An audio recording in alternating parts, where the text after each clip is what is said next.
Hi everyone, welcome back to the Dr. Sia channel. In the video here today, we're going to be talking about a secure attachment and how a person with secure attachment regulates. Let's get started.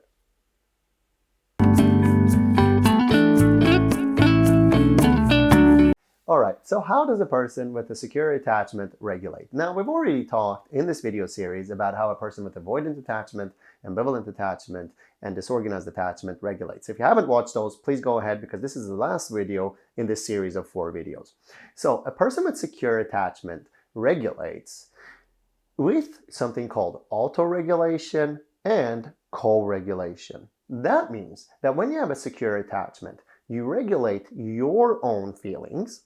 You regulate how you are feeling yourself, but you don't feel like you have to do that independently. You can also do that with the person you're with. So it's kind of like self-regulate and co-regulate. So in essence, it means, let's give an example. Say, for example, you're feeling really anxious.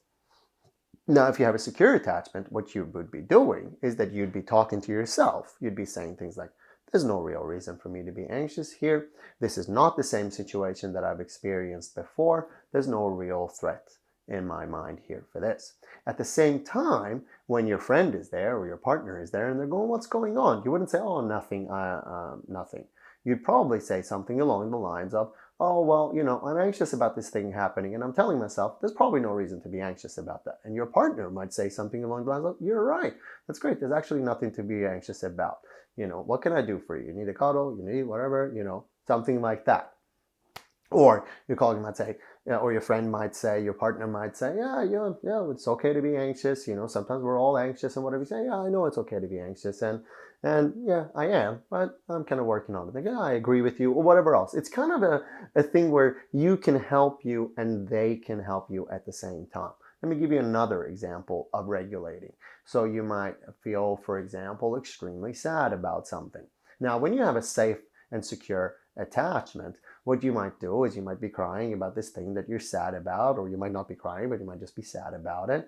And then a colleague or a friend or a partner or a family member might ask you and say, hey, what's going on for you? You might say, oh, well, I'm really down and sad right now. And then you get a chance to talk about it. And they might say, oh, okay, well, I'm here for you, and so on and so forth. So in essence, what we're trying to really achieve is a secure attachment in therapy. I mean, that's the whole point of it, is that we can kind of be there together and together look at something that's happening for the patient, look at their past, look at their present, look at their future, and so on and so forth. So I hope you enjoyed this video. I hope you like it. If it makes sense to you, press that like button. If you're like, oh, what is he on about? This kind of seems pretty straightforward. Check out my other videos on the other forms of attachment and regulation, and it's going to make a lot of sense why this thing here that sounds so simple and so easy, it's actually quite very difficult to do when you have anything but a secure attachment. I hope you enjoyed the video. Please press that like button, and I'll see you again for the next one.